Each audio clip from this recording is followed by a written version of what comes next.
আরো কিছু গ্রামারের ক্লাস, কয়েকটা গ্রামারের ক্লাস করার পরই আমরা কিন্তু কথা বলা প্র্যাকটিস করবো একেবারে ডিরেক্টলি। আমরা, আপনি আমার সঙ্গে স্পোকেন করবেন খুব ফ্লুয়েন্টলি, আমিও আপনার সঙ্গে কথা বলবো ফ্লুয়েন্টলি, সেটা আমরা আরো কয়েকটা ক্লাস একটু দেখবো। তারপরে যেমন আজকে আমরা দেখবো হচ্ছে, আজকে আমাদের প্রায় শেষের দিকে চলে আসছি পার্টস অফ স্পিচের, সেটা হচ্ছে প্রেপোজিশনের একটা ব্যবহার আমরা দেখতে পাচ্ছি। প্রেপোজিশনটা কেমন হয়, প্রেপোজিশন আমাদের কি কাজে লাগে দেখেন। এটা হচ্ছে প্রেপোজিশন, এর বাংলা অর্থ হচ্ছে অব্যয়, পদান্বয়ী অব্যয়। যেমন প্রিপোজিশন একটি সেন্টেন্স বা বাক্যের অলংকার। অলংকার যেমন একজন মানুষের সৌন্দর্য বাড়িয়ে দেয়, তেমনি প্রেপোজিশন ব্যবহারের মাধ্যমে বাক্যের অর্থের সৌন্দর্য বেড়ে যায়। কথাটা কি আমরা বুঝতে পেরেছি? যেমন একটা মানুষ যখন দেখবেন, বিশেষ করে মেয়েরা গোসল করার পরে সে বিভিন্ন রকমের পারফিউম ব্যবহার করে, বিভিন্ন রকমের চুলে যে ওই যে কন্ডিশনার না কি বলে না, বা আরো বিভিন্ন হয়তো সে কালার করলো, বিভিন্ন অর্নামেন্ট পরলো, মানে অলংকার যেটাকে বলা হয়, দেখবেন সেই বালিকাটিকে কত সুন্দর দেখা যায়। এখানেও কিন্তু ঠিক তাই। অর্থাৎ একটা বাক্যে যখন প্রেপোজিশন দেখেন, আমি এখানে একটু লিখি, এই যে এখানে লেখাই রয়েছে already, he goes to school, দেখা যাচ্ছে, স্ক্রিন দেখতে পাচ্ছেন? জি, দেখতেছি। আচ্ছা দেখেন, প্রেপোজিশনের ব্যবহারটা আমি একেবারে প্র্যাকটিক্যালি দেখাই। হি গোজ টু স্কুল, তাই না, সে স্কুলে যায়। তো এই যে আমি টু বাদ দিয়ে, টুটা তো এখানে প্রেপোজিশন বোঝাই যাচ্ছে। তো আমি যদি এইভাবে বললাম, বলি হি গোজ স্কুল, দেখবেন শুনতে কেমন যেন একটু খারাপ শোনা যায়। হি গোজ স্কুল বললে এটা কেন জানি একটু কোথায় কি বাদ থেকে যাচ্ছে, এমন একটা বিষয় মনে হচ্ছে যে এটা সঠিকভাবে হচ্ছে না, কোথায় জানি কি বাদ থেকে যাচ্ছে, বাদ পড়ে যাচ্ছে, তাই না? কিন্তু যখন আপনি টুটা দিয়ে একটু বলে দেখেন, হি গোজ টু স্কুল, এই যে দেখেন শুনতে একটু ভালো লাগলো, একটা অলংকারের কাজ করলো, সে স্কুলে যাচ্ছে, অর্থাৎ স্কুলের দিকে। টু শব্দের অর্থ হচ্ছে কাছে, দিকে, প্রতি। এই প্রেপোজিশনের কি কি ব্যবহার, কোনটার নাম কি, কোথায় কিভাবে বসে, ডিটেইলস কিন্তু আমরা এই ক্লাসের মাধ্যমে দেখতে পারবো। তো এই যে বলা হচ্ছে, প্রি শব্দের অর্থ হচ্ছে পূর্বে, প্রি শব্দের অর্থ হচ্ছে পূর্বে, মনে রাখবেন। যেমন আপনার এসএসসি পরীক্ষার, বোর্ড পরীক্ষার আগে একটা পরীক্ষা হয়েছিল, টেস্ট। এই টেস্টের আগেও একটা পরীক্ষা হয়েছিল যেটাকে বলা হয় প্রি টেস্ট। খেয়াল করে দেখবেন, এই প্রি টেস্ট মানে হচ্ছে টেস্টের পূর্বে যে পরীক্ষাটা হয়। প্রি শব্দের অর্থ হচ্ছে পূর্বে। তো পূর্বে, প্রি শব্দের অর্থ হচ্ছে পূর্বে। আর পজিশন শব্দের অর্থ হচ্ছে অবস্থান। পজিশন শব্দের অর্থ কি বলেন? অবস্থান। দেখবেন ওই যে পজেশন বিক্রি করা হয় না, তো বলা হচ্ছে প্রি শব্দের অর্থ পূর্বে, আর পজিশন শব্দের অর্থ হচ্ছে অবস্থান। অতএব যে ওয়ার্ড নাউন বা প্রোনাউনের পূর্বে, আপনার প্রশ্ন জাগতে পারে স্যার এই পূর্বে তো বসবে, কিসের পূর্বে বসবে? তো এটা হচ্ছে নাউন বা প্রোনাউনের পূর্বে বসে মূলত এই প্রেপোজিশন। নাউন বা প্রোনাউনের পূর্বে বসে সেন্টেন্সের সাথে অন্য কোনো ওয়ার্ডের যে সম্পর্ক স্থাপন করে তাকে প্রেপোজিশন বলে। ওই যে শব্দগুলা সম্পর্ক স্থাপন করে দিচ্ছে সেই শব্দগুলাকে মূলত প্রেপোজিশন বলা হচ্ছে। দেখেন খুব ভালোভাবে আমরা একটু খেয়াল করব। He goes to school, we live on rice, এই বাক্যটার অর্থ কি আমরা পারবো? উই লিভ অন রাইস, এটার অর্থ কি? উই লিভ অন রাইস, এটার অর্থ হচ্ছে লিভ অন মানে হচ্ছে খেয়ে বাঁচা। উই লিভ অন রাইস, আমরা ভাত খেয়ে বাঁচি। দা খাউ লিভস অন গ্রাস, গরু ঘাস খেয়ে বাঁচে, ঘাস খেয়ে জীবন ধারণ করে। লিভ অন একটা ফ্রেজ মনে রাখতে হবে, অর্থাৎ জীবন ধারণ করা। I come from UK, he came from UK, এই দেখেন ফ্রম, এখানে অন, এখানে টু,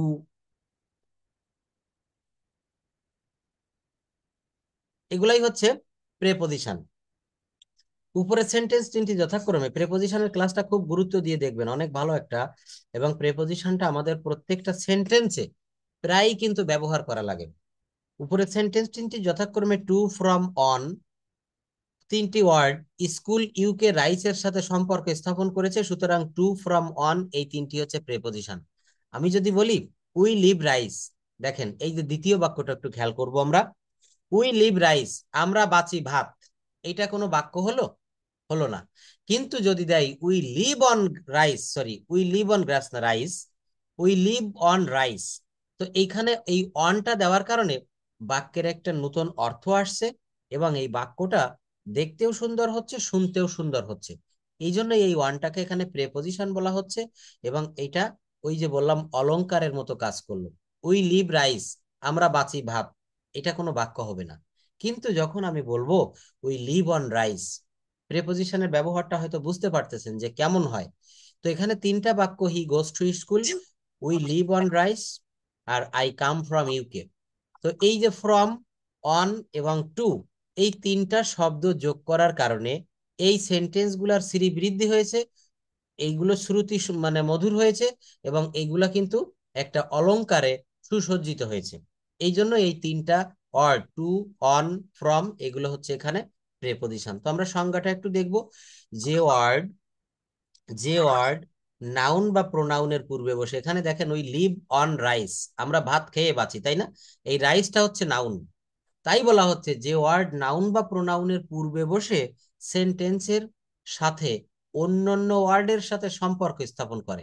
আমি যদি এতটুকু বলতাম উই লিভ রাইস, এটা কিন্তু কোনো বাক্য হতো না, এইটা কোনো বাক্য হয় না। কিন্তু এই যখন অন ব্যবহার করলাম, তখন এই যে সেন্টেন্সের অন্যান্য যে ওয়ার্ডগুলা, উই, লিভ, এইগুলার সঙ্গে এই রাইসের একটা সম্পর্ক গড়ে দিচ্ছে এই অন।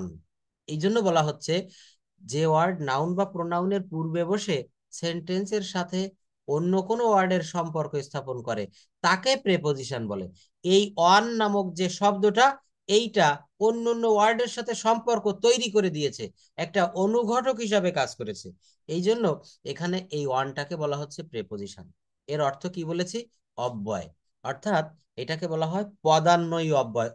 অন্বয় মানে হচ্ছে সম্পর্ক। পদ অন্বয় অর্থাৎ পদের সঙ্গে অন্য পদের, এক পদের সঙ্গে অন্য পদের সম্পর্ক গড়ে দেয় এই প্রেপোজিশনটা। বুঝতে পারতেছেন প্রেপোজিশন কেমন? স্যার স্যার বাস, ওই যে অনটা আছে না, অনটা তাহলে কি প্রোনাউনের সাথে বসবে সব না, সময়? এখানে সবগুলা নাউনের সঙ্গে বসেছে। দেখেন স্কুলটাও নাউন, রাইসও নাউন, ইউকেও হচ্ছে নাউন। নাউন মানে কি কোনো কিছুর নাম। ভাত তো একটা জিনিসের নাম, তাই না? ভাত। স্কুল একটা ইসের নাম। ইউকে একটা দেশের নাম, ইউনাইটেড অফ কিংডম। অর্থাৎ এখানে নাউনের পূর্বে বসেছে, এই স্কুলের পূর্বে বসেছে টু, স্কুলটা নাউন। রাইসের পূর্বে বসেছে ওয়ান, রাইসটা নাউন। আর ইউকের পূর্বে বসেছে ফ্রম, এটা নাউন। কখনো কখনো এখানে প্রোনাউন থাকতে পারে, সেটা আমরা দেখব, এখানে নিচের দিকে রয়েছে। তো দেখেন বলা হচ্ছে যে উপরে সেন্টেন্স। স্যার হ্যাঁ, বলেন বলেন। মানে আমি বলতে চাইছিলাম যে যদি টু এর জায়গায় যদি অন বসাইতাম, হ্যাঁ। তাহলে কি মানে, মানে এটা বুঝাইছিলাম যে ও, যদি টু এখন এর উই জায়গায় ওয়ান বসাবেন, বলতেছি, মানে এই যে প্রথম বাক্যে উই গোজ অন স্কুল এমন বসাবেন, তাই? জি, না, মানে বাক্যটা এইভাবে যদি হয় যা- তাহলে তো হবে না। না না না, মানে হবে না, এখানে টু দিতে কোনটা হবে। ব্যবহার কেন? করবো? শোনেন, কেন টু দিতে হবে? প্রথম বাক্যটা হি গোজ অন স্কুল দিলে হবে না, এখানে টু দিতে হবে। কারণ কি? হি গোজ টু স্কুল এর অর্থ হচ্ছে সে স্কুলের দিকে যায়, বা সে স্কুলে যায়। টু মানে হচ্ছে কি? কাছে, দিকে, প্রতি। টু শব্দের অর্থ হচ্ছে কাছে, দিকে, প্রতি। এটা একটু মনে রাখবো আমরা। ঠিক আছে? তো এটা হচ্ছে এখানে আপনি টু এর জায়গায় ওয়ান দিলে হবে না, অন এর জায়গায় টু দিলে হবে না। এই যে দেখেন লিভ অন, এই লিভ অনটাকে একসঙ্গে বলা হয়। লিভ অন শব্দের অর্থ হচ্ছে খেয়ে বাঁচা। লিভ অন শব্দের অর্থ হচ্ছে কোনো কিছু খেয়ে জীবন ধারণ করা, এটাকে বলা হয় লিভ অন। যেমন গরু ঘাস খেয়ে জীবন ধারণ করে, মানুষ ভাত খেয়ে বেঁচে থাকে। এইগুলার ক্ষেত্রে লিভ অন হবে। তো দেখেন নিচের দিকে সব প্রশ্নের উত্তর আপনি পাবেন। এখন আমরা দেখব প্রেপোজিশনস ডিকশনারি। ডিকশনারিতে তো শুধু শব্দ থাকে বিভিন্ন রকমের, তাই না? এখানে আমরা প্রেপোজিশন ডিকশনারি নাম দিয়েছি এই কারণে, কারণ আমরা এখান থেকে কি কি প্রেপোজিশন কোথায়, কিভাবে, কোন নামে, কেন ব্যবহৃত হয়, এই প্রশ্নগুলোর উত্তর আমরা পাবো। টু হচ্ছে নির্দিষ্ট দিকে, প্রতি, পর্যন্ত বোঝাতে ব্যবহার করা হয়। কি বললাম?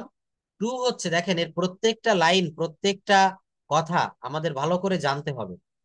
টু কোথায় বসে? এই যে আপনি এখানে বলেছিলেন কেবলই যে sir he goes to school, এটা না দিয়ে যদি হি গোজ অন স্কুল দেয় টু এর পরিবর্তে, হবে কিনা? এটা হবে না অন দিলে। কেন হবে না? তার ব্যাখ্যা হচ্ছে এইটা।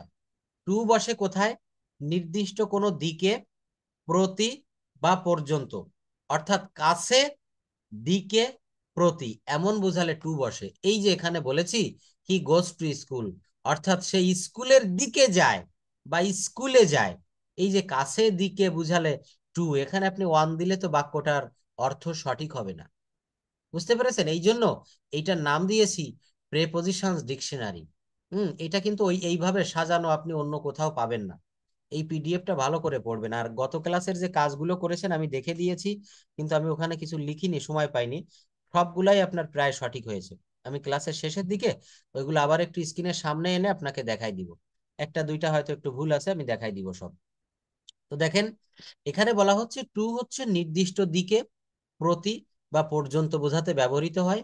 টুয়ার্ডস, টু এর সঙ্গে যোগ করেছি WARDS, টু যুক্ত ওয়ার্ডস, টুয়ার্ডস একসঙ্গে বলবো।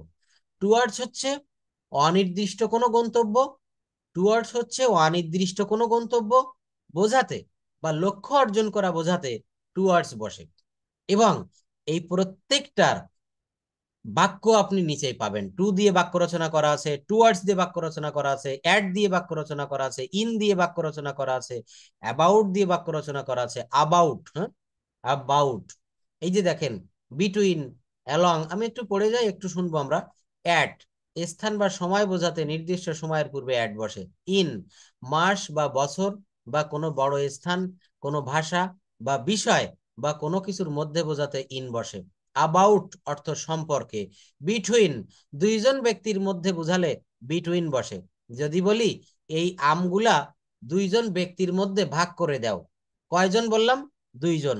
এই জন্য এখানে আপনাকে বিটুইন ব্যবহার করতে হবে। ভালো করে লক্ষ্য করবেন। এমং কখন বসে? দুইয়ের অধিক ব্যক্তি বুঝালে এমং বসে। যেমন আপনার কাছে 50টা কলম দিয়েছি, ছাত্রছাত্রী আছে একটা ক্লাসে 30 জন। আমি বললাম যে ইয়াসিন সাহেব, আপনি এই 50টা কলম এই 30 জন ব্যক্তির মধ্যে ভাগ করে দিবেন। তাহলে এখানে আপনাকে অ্যামং ব্যবহার করতে হবে। দুইয়ের অধিক ব্যক্তির মধ্যে বুঝালে অ্যামং হবে। এগুলো আমরা একটু মনে রাখবো।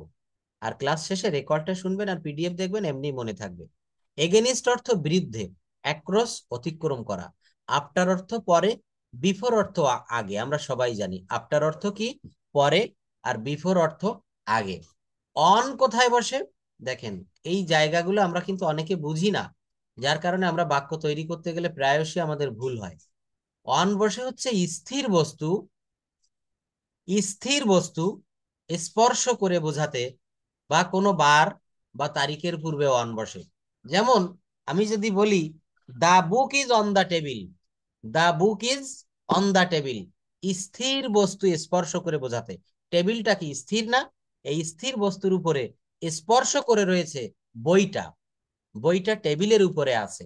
এখানে আপনি প্রেপজিশন অন ব্যবহার না করে অন্য কোনো ভাবে করতে পারবেন না। কি হবে? The book is on the table, table. এখানে অন হচ্ছে স্থির বস্তু স্পর্শ করে বোঝাতে ব্যবহার করা হয়। অ্যাভাব কোথায় বসে? স্থির বস্তু স্পর্শ না করে উপরে বোঝাতে।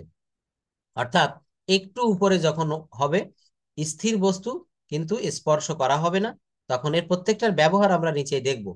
ওভার, চলমান বস্তু স্পর্শ না করে উপরে বোঝাতে বা সমগ্র অর্থে কর্তৃত্ব আরোপ করতে, বিপরীত বা অন্য পাশে বোঝাতে ওভার বসে।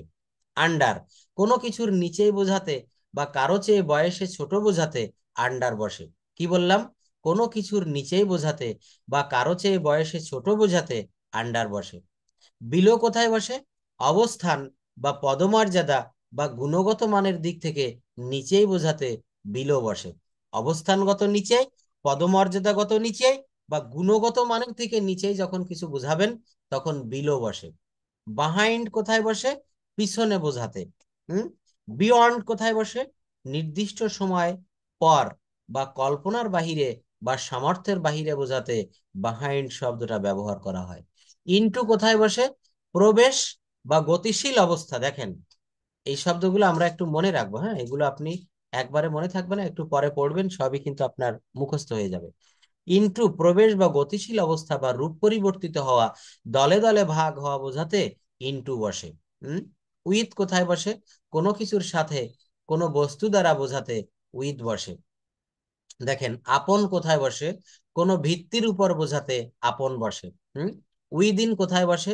কোনো নির্দিষ্ট সময়ের মধ্যে বোঝাতে, সীমানার মধ্যে বোঝাতে উইদিন বসে। উইদাউট কোথায় বসে? উইদাউট শব্দের অর্থ হচ্ছে ছাড়া। ফ্রম, হইতে থেকে চেয়ে, হতে থেকে চেয়ে, এমন বুঝালে ফ্রম বসে। হি কেম ফ্রম ইউকে, একটা বাক্য দেখে এসেছি না? এর অর্থ হচ্ছে সে ইউকে হতে এসেছিল। হি কেম ফ্রম ইউকে হতে বা ইউকে থেকে। এই প্রেপোজিশনের ব্যবহারটা ইংলিশ ল্যাঙ্গুয়েজে এর মানে গুরুত্বটা অনেক। এই জন্য প্রেপোজিশনের ক্লাসটা আমরা একটু মন দিয়ে করব। এবং স্পোকেনে যাব, আমরা প্রেজেন্টেশন নিব, কিন্তু আজকে কথা বলতে হবে। বিভিন্ন স্পোকেনের রুল থাকবে। এটা আমি একটু দেখাচ্ছি আপনাকে। গত ক্লাসে কি আমরা এটা করিনি মনে হয়। এটা আমরা দেখবো, এখান থেকে আমাদের প্রচুর কিন্তু কথা বলার জন্য প্র্যাকটিস করতে হবে। দেখেন, এই যে 100+ spoken rules and structure practice. অর্থাৎ এখান থেকে আমরা কথা বলা শিখবো। আমাদের দৈনন্দিন জীবনে যে শব্দগুলো আমাদের প্রয়োজন হয়, সেই শব্দগুলাই কিন্তু আমরা এখানে সংযোজন করেছি। যেমন একটু দেখেন, কম্পিউটার শিখলে কেমন হয়। আপনি অফিসে কাজ করছেন, করতে করতে ক্লান্ত হয়ে গিয়েছেন, আপনার কলিগকে বলছেন যে ভাইয়া বা স্যার, এখন কফি খেলে কেমন হয়। এই শীতে কক্সবাজার ভ্রমণে গেলে কেমন হয়।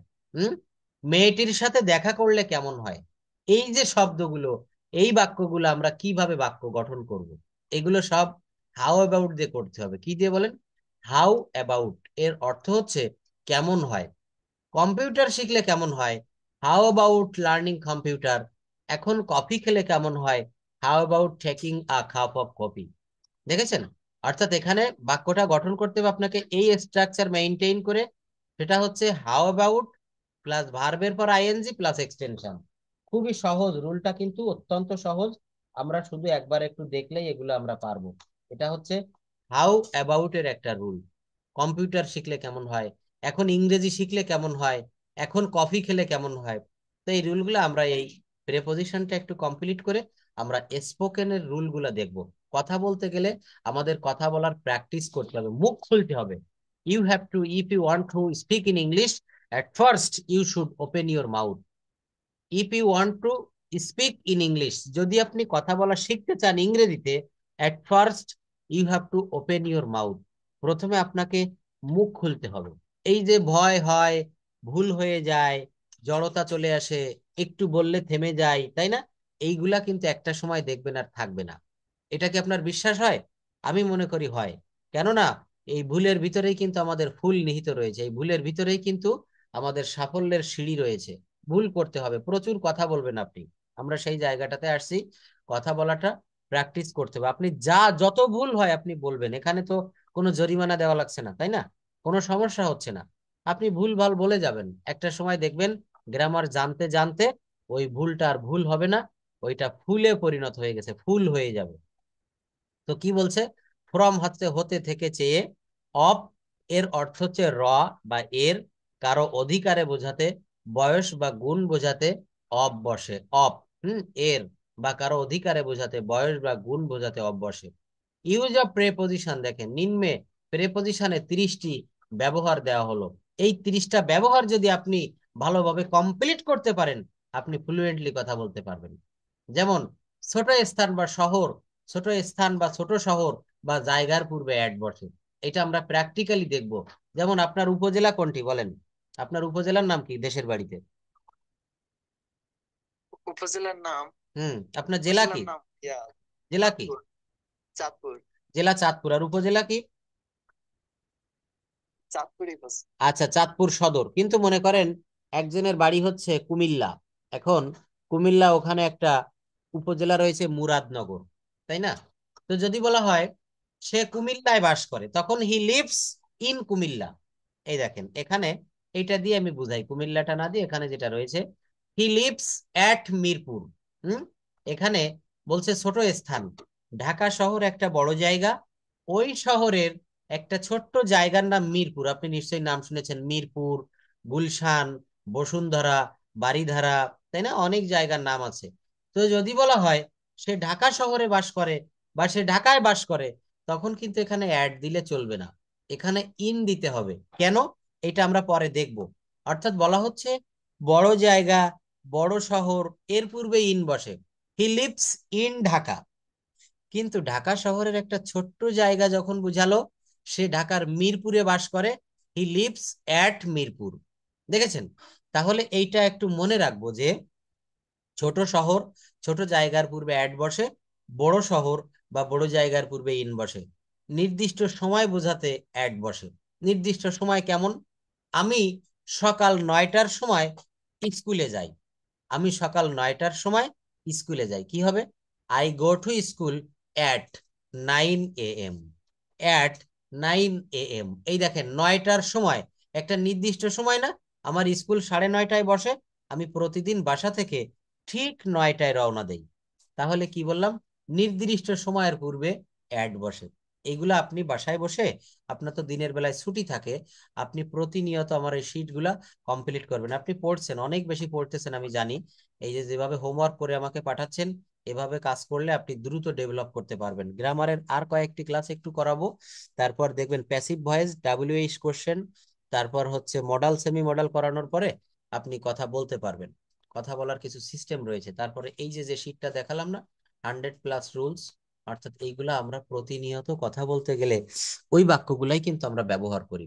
কথা বলা খুবই সহজ, প্রেজেন্টেশন দেওয়াবো, আপনি কথা খুব দ্রুতই বলতে পারবেন, আপনার আগ্রহ রয়েছে, কোনো সমস্যা হবে না। তো যেটা বললাম যে এখানে নির্দিষ্ট সময় বোঝাতে অ্যাড বসে, দূরত্ব বোঝাতে অ্যাড বসে, distance. Dhaka is 200 kilometre from here. এখান থেকে ঢাকা 200 কিলোমিটার দূরে। হুম, বা 200 কিলোমিটার, এই যে দেখেন একটা দূরত্ব 200 কিলোমিটার, এর পূর্বে অ্যাড বসেছে। Dhaka is at 200 kilometre from here. Sylhet is 100, Sylhet is এর পূর্বে অ্যাড বসবে, অ্যাট 100 কিলোমিটার ফ্রম হেয়ার। দামের পূর্বে অ্যাড বসে। কিসের পূর্বে অ্যাড বসে? দাম। পটেটো সেলস অ্যাট 50 টাকা পার কেজি, এর বাংলা অর্থটা বলা যাবে? পটেটো সেলস অ্যাট 50 টাকা পার কেজি, এর অর্থটা কি দাঁড়ায়? অর্থাৎ পোটাটো মানে হচ্ছে আলু। হুম, গোল আলু বা আলু।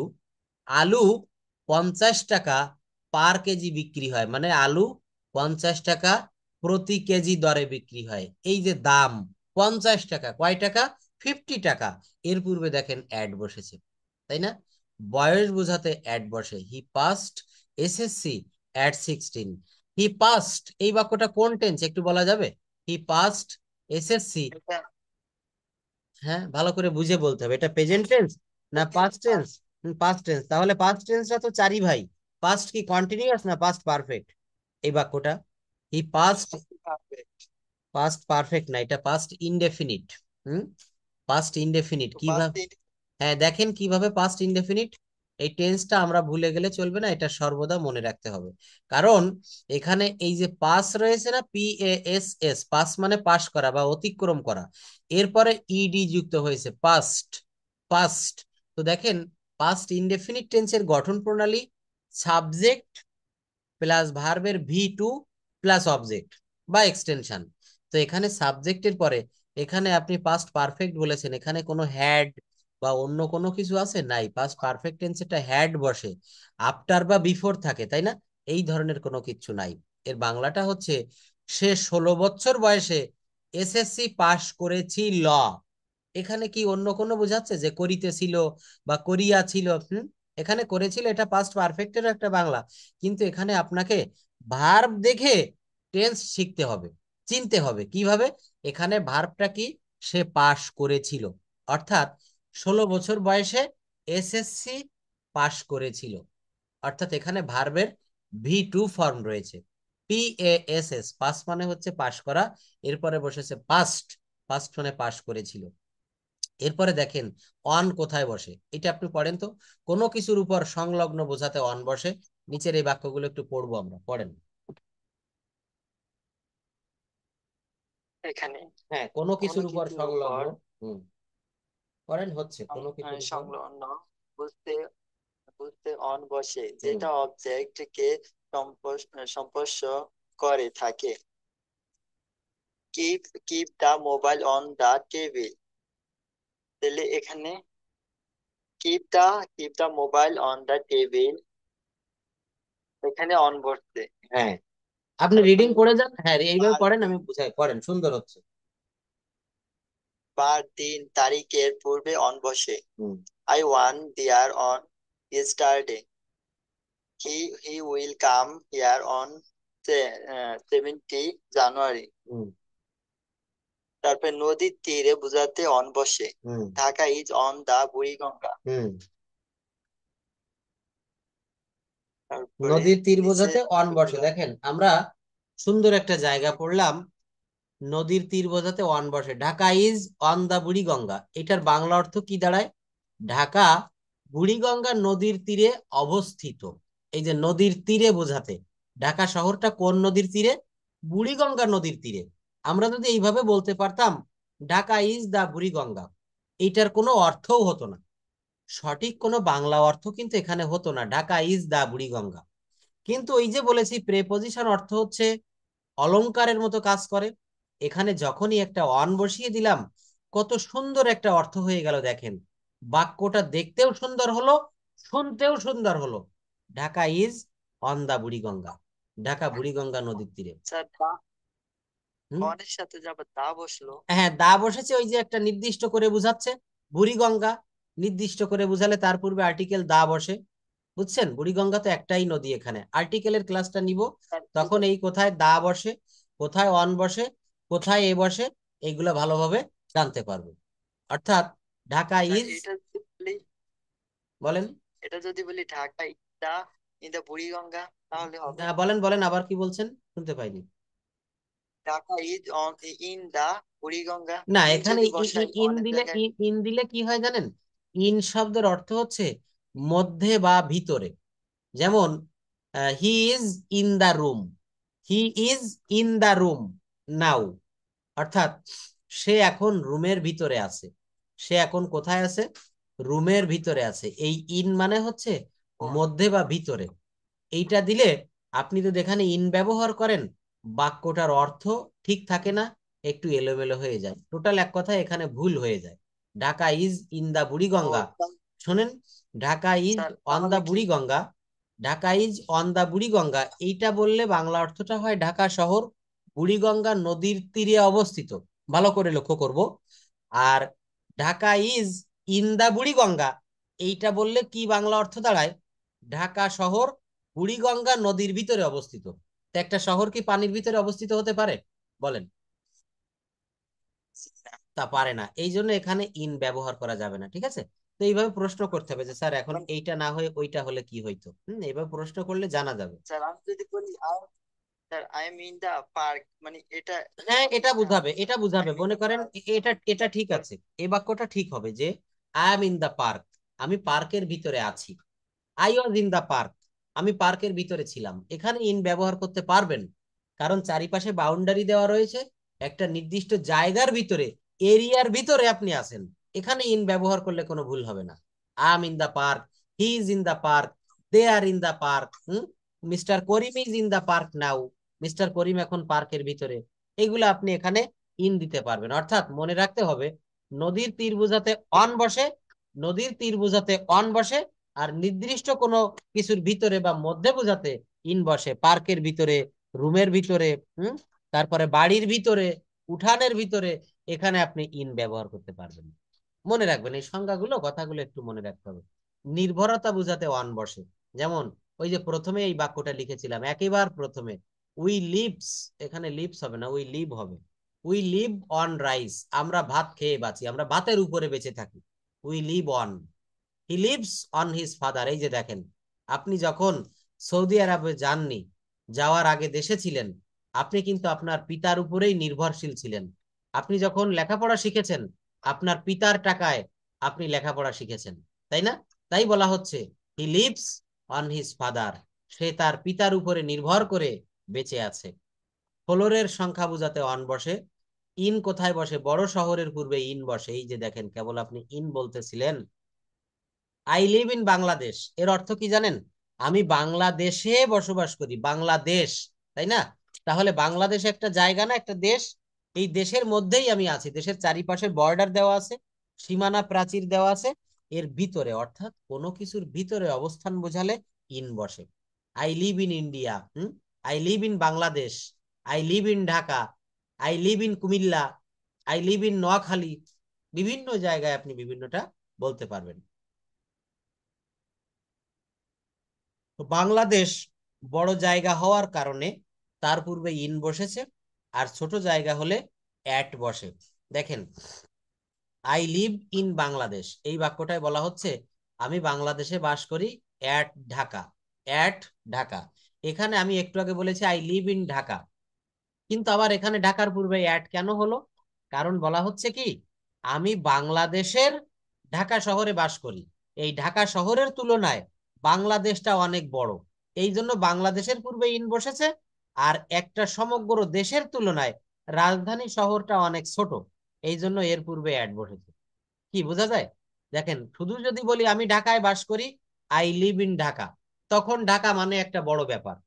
কিন্তু যখন আমি বলবো I live in Bangladesh at Dhaka, আমি বাংলাদেশের ঢাকায় বাস করি, বাংলাদেশের ঢাকা শহরে বাস করি, এমন জায়গায় আপনাকে কিন্তু অ্যাট ব্যবহার করতে হবে। দেখেন এখানে আরো অনেক প্রেপোজিশন দিয়েছি, টু এর ব্যবহারটা একটু দেখাবো। কোনো স্থানে আসা এবং যাওয়া বোঝালে ওই স্থানের পূর্বে টু বসে। কোনো স্থানে আসা এবং যাওয়া বোঝালে ওই স্থানের পূর্বে টু বসে। যেমন he comes to here, they go to university. তারা ইউনিভার্সিটিতে যায়, অর্থাৎ কোনো স্থানে যায়, ইউনিভার্সিটি একটা জায়গা বোঝাচ্ছে, তাই এখানে ইউনিভার্সিটি এর পূর্বে টু বসেছে। They go to university, they go to university. ব্যক্তির কাছে বোঝালে তার পূর্বে টু বসে, ব্যক্তির কাছে বোঝালে তার পূর্বে টু বসে। Comes to me, he comes to me, সে আমার কাছে আসে। দে গো টু ইউনিভার্সিটি, অনুসারে বোঝাতে টু বসে, অনুসারে বোঝাতে টু বসে। I work according to rule, এর বাংলা কি বলতে পারবেন? I work according to rule,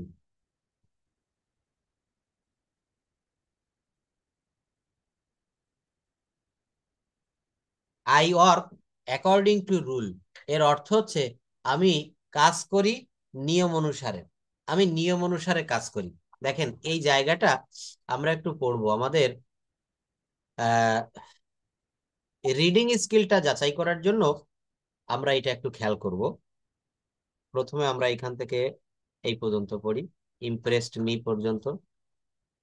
এটার ইংলিশ, ইংরেজি একটা লাইন পড়বো, ওই লাইনটা থেকে দেখি আমরা ওর বাংলাটা বলতে পারি কিনা।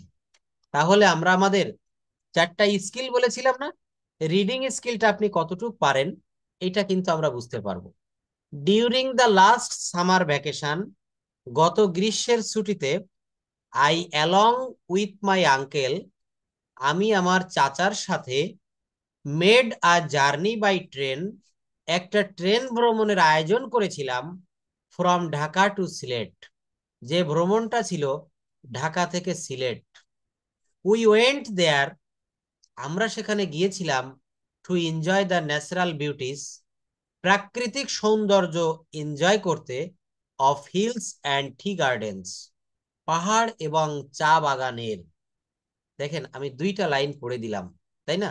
এইভাবে আপনি প্রথম থেকে আবার একটু শুরু করেন তো। During the last summer vacation, আপনি না পারলে আমি বলে দিব, কিন্তু একটু পড়ার চেষ্টা করবো আমরা, করেন। জি। হুম। During the last summer vacation, hmm. I, along with my uncle, hmm. made a January journey. by train journey, hmm. journey by train from Dhaka to Sylhet. Hmm. We went there to enjoy the natural hmm. beauties hmm. of of hills hmm. and the gardens. We we re, we we reached the hmm. station hmm. in time and got into the train. হুম। বাংলাটা বলবো, দেখেন বলছে কি we reached the station, আমরা এই rich, আর ইএসিএইচ, rich মানে পৌঁছানো, আর যেহেতু ইডি যোগ করা হয়েছে, এইটা ভার্বের V two form. We reached the station, এটা পাস্ট টেন্স, আমরা স্টেশনে পৌঁছিয়েছিলাম, in the time, and got into the train. Get into মানে হচ্ছে ওঠা, আর এর পাস্ট ফর্ম হচ্ছে গট ইনটু। আমরা সময় মতো স্টেশনে পৌঁছালাম এবং ট্রেনে উঠেছিলাম। ফরচুনেটলি, সৌভাগ্যক্রমে, আই গট মাই সিট, আমি আমার আসনটা পেয়েছিলাম বিসাইড দ্য উইন্ডো, জানালার পাশে। ট্রেনে, বাসে, প্লেনে সবাই কিন্তু একটু জানালার পাশে সিট পেতে চায়।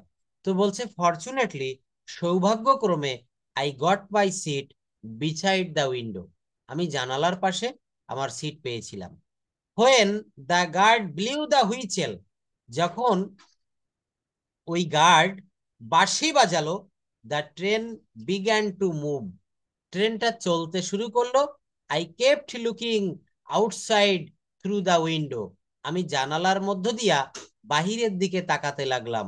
The train was passing through paddy fields and other trees, ট্রেনটা ছুটে চলছিল ধান ক্ষেত এবং অন্যান্য গাছপালার ভিতর দিয়ে। I enjoyed the natural beauty of the passing village so much that I cannot express it in words. যখন ট্রেন চলছিল তখন এই যে ট্রেন লাইনের দুপাশে প্রাকৃতিক সৌন্দর্য, এটা আমি খুব সুন্দরভাবে উপভোগ করছিলাম, যেটা আমি that I can't express in words, যেটা আমি ভাষায় বর্ণনা করতে পারবো না। দ্য গ্রিন ফিল্ডস, সবুজ মাঠ, খাউজ গরুগুলা, and the working of farmers in the fields impressed me, এই গরু, এই সবুজ মাঠ এবং মাঠে কর্মরত যে কৃষক, এদেরকে দেখে আমি অনুপ্রাণিত হয়েছিলাম। ইমপ্রেসড মানে অনুপ্রাণিত হওয়া। When the train stopped at a big station we at boiled eggs, এখান থেকে একটু পড়েন তো। হোয়েন বাংলা বলা লাগবে না, আপনি ইংলিশ পড়ে যান, বাংলা আমি করে দিব।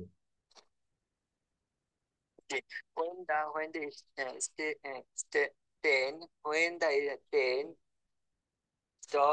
stopped at a big station, we ate late cakes. We bought some amazing also. Taking the train start moving this time the scenery was more beautiful. It was thought hills. The hills we are covered with green. Green tea garden.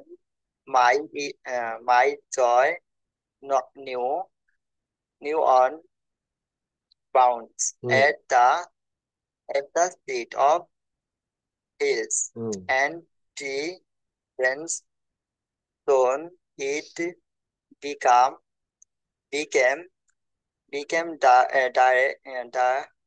darker.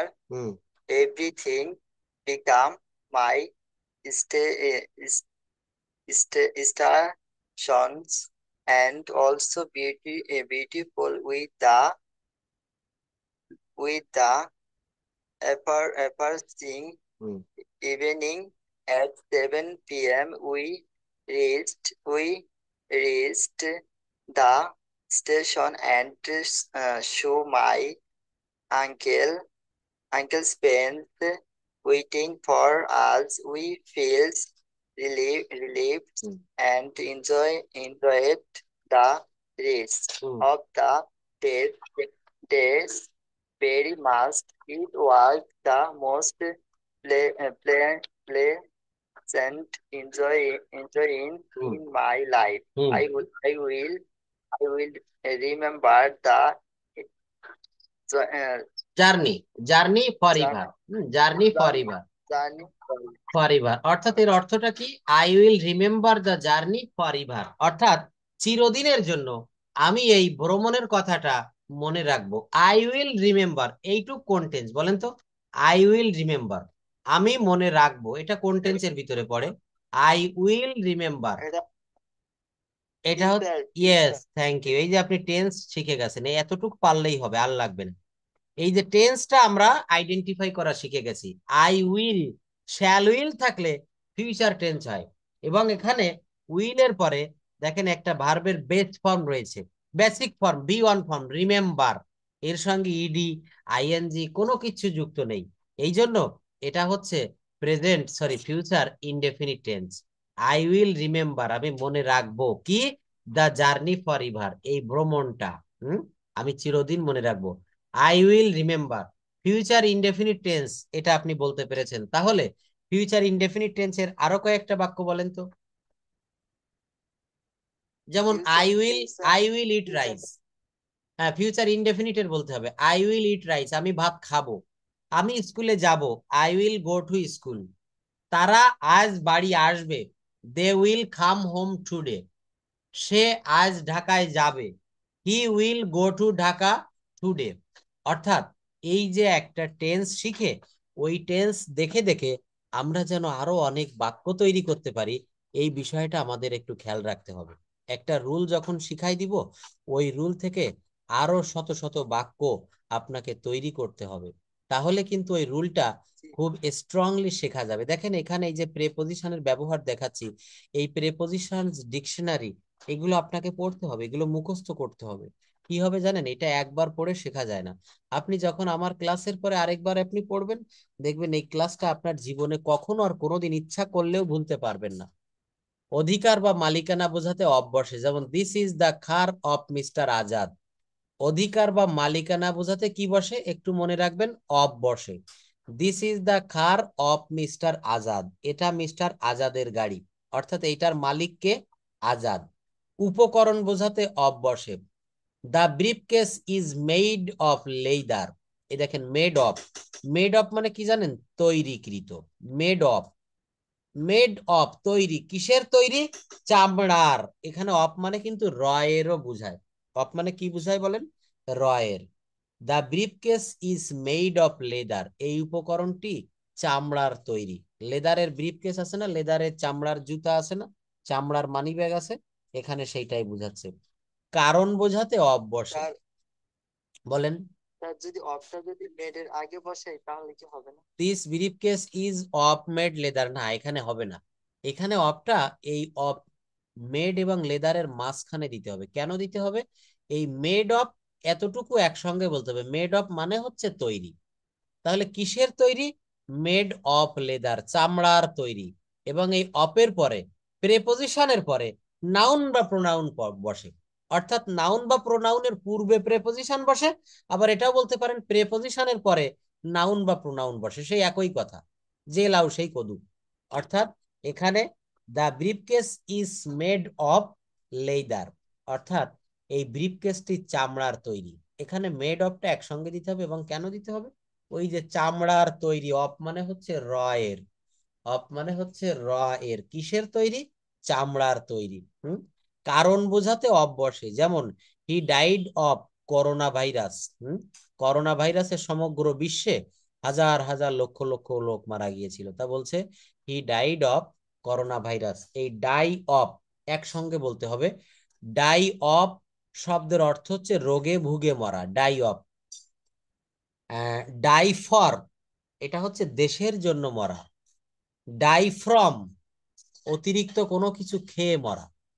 অতিরিক্ত কোনো কিছু খেয়ে মারা গেলে die from বসে, যেমন he died from over eating. He died from over eating. আবার die by, group verb বলে। ডাই বাই, ডাই বাই মানে হচ্ছে দুর্ঘটনায় মারা যাওয়া। লোকটি সড়ক দুর্ঘটনায় মারা গিয়েছিল। The man died by an road accident. The man died by a road accident. এই দেখেন, এই যে সড়ক দুর্ঘটনায় মারা গেলে ডাই এর পরে বাই দিতে হবে। যদি দেশের জন্য মারা যায়, ডাই এর পরে ফর দিতে হবে।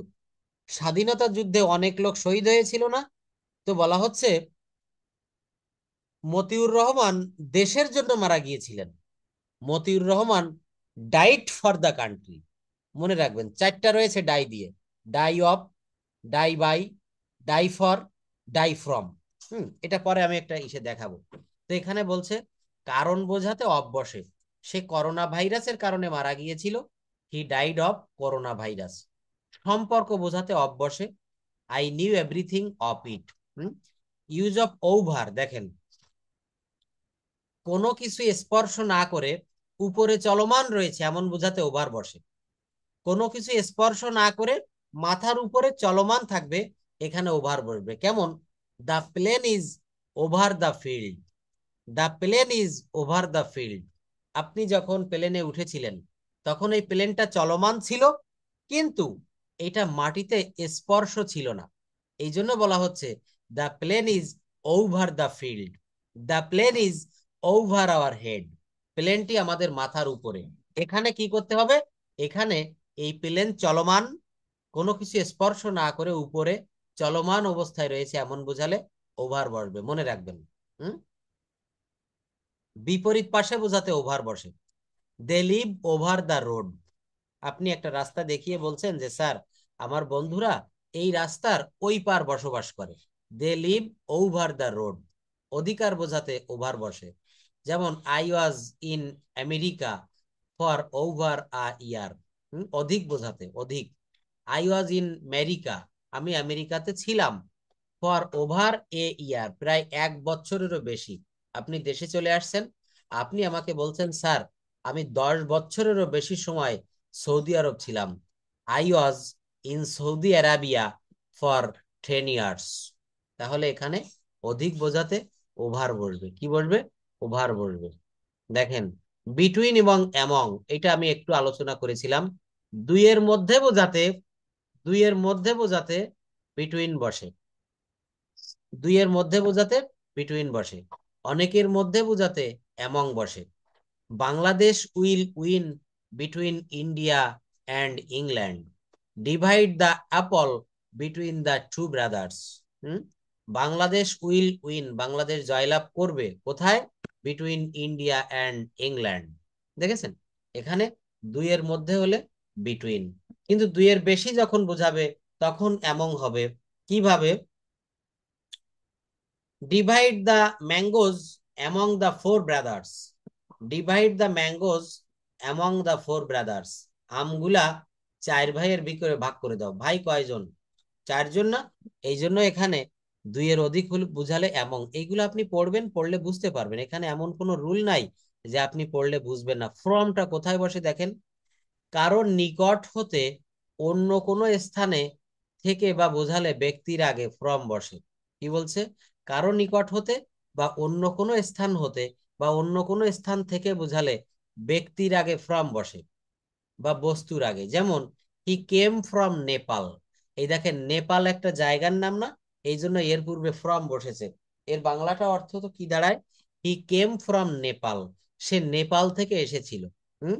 I bought 1 KG sweet from market. Market একটা জায়গা না, এই জন্য বলছে যে জায়গার পূর্বে এখানে ফ্রম বসে। কি বসবে? ফ্রম। টুয়ার্ডস কোথায় বসে? এইটা আমাদের প্রায় কাজে লাগে, বিভিন্ন জব পরীক্ষা এটা আসে। টুয়ার্ডস শব্দের অর্থ হচ্ছে নির্দিষ্ট কোনো গন্তব্যের দিকে যেতে টুয়ার্ডস ব্যবহার করা হয়। I am going towards university. কি হবে? I am going towards university. তো এই যে জায়গাগুলো আমি বললাম, এখন এইগুলা আরো কিছু কিছু রয়েছে, এগুলো আমরা সব পড়ে ফেলবো। পড়ার পরে আমরা ঠিক এই জায়গাটা একটু কভার করব, সেটা হচ্ছে স্পোকেন রুলের যে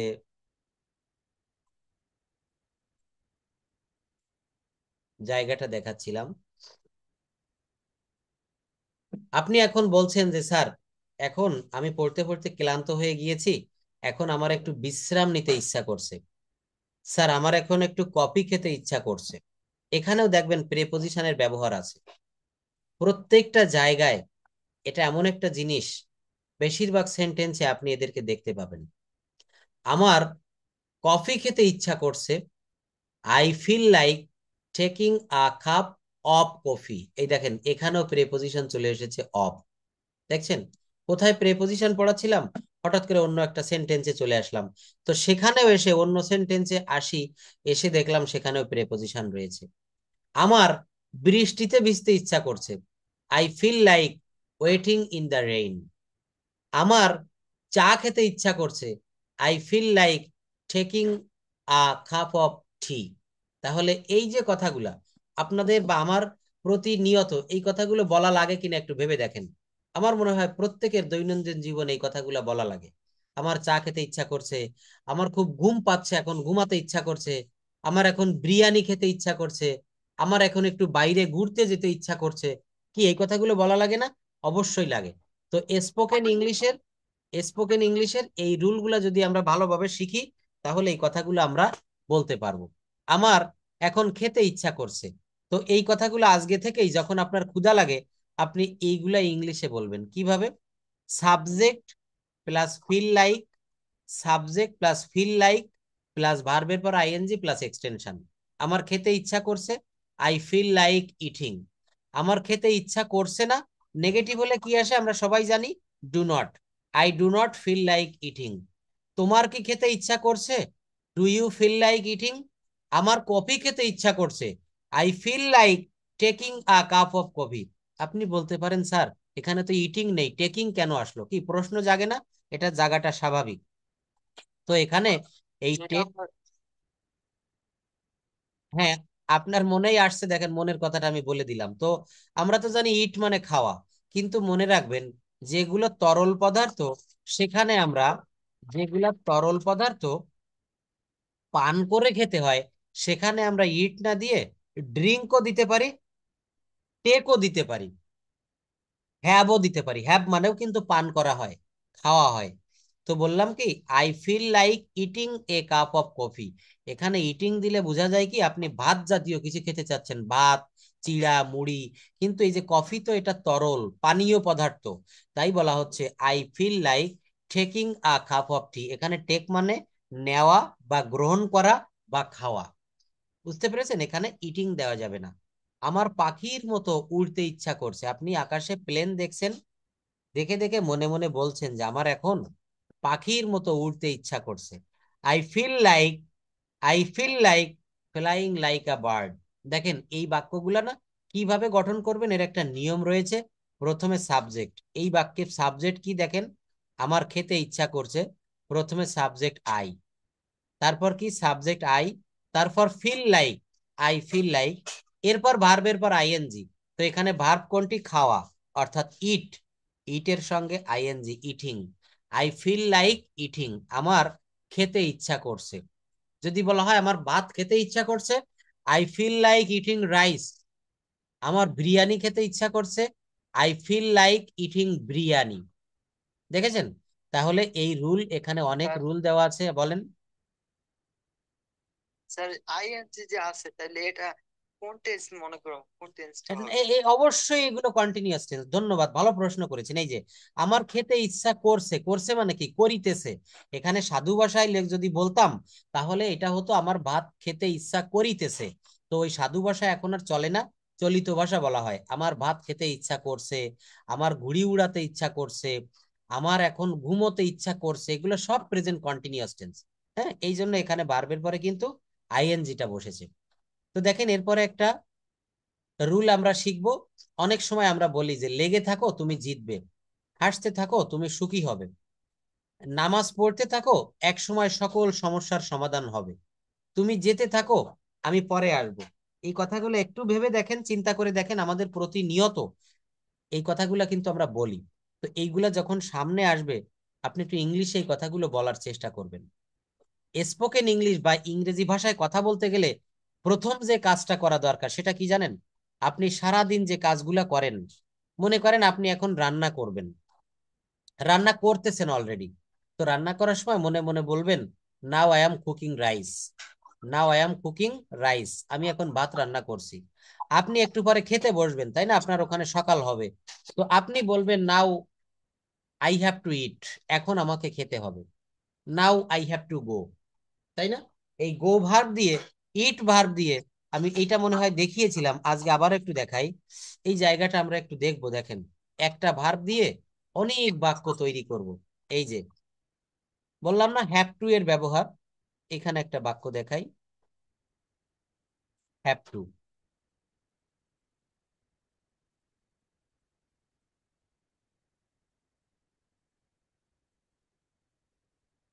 এই যে দেখেন, আমাকে স্কুলে যেতে হয়, আমাকে ভাত খেতে হয়, আমাকে প্রতিদিন মোবাইলে বাড়িতে কথা বলতে হয়, আমাকে প্রতি মাসে বাড়িতে টাকা পাঠাতে হয়, আমাকে বাজারে যেতে হয়।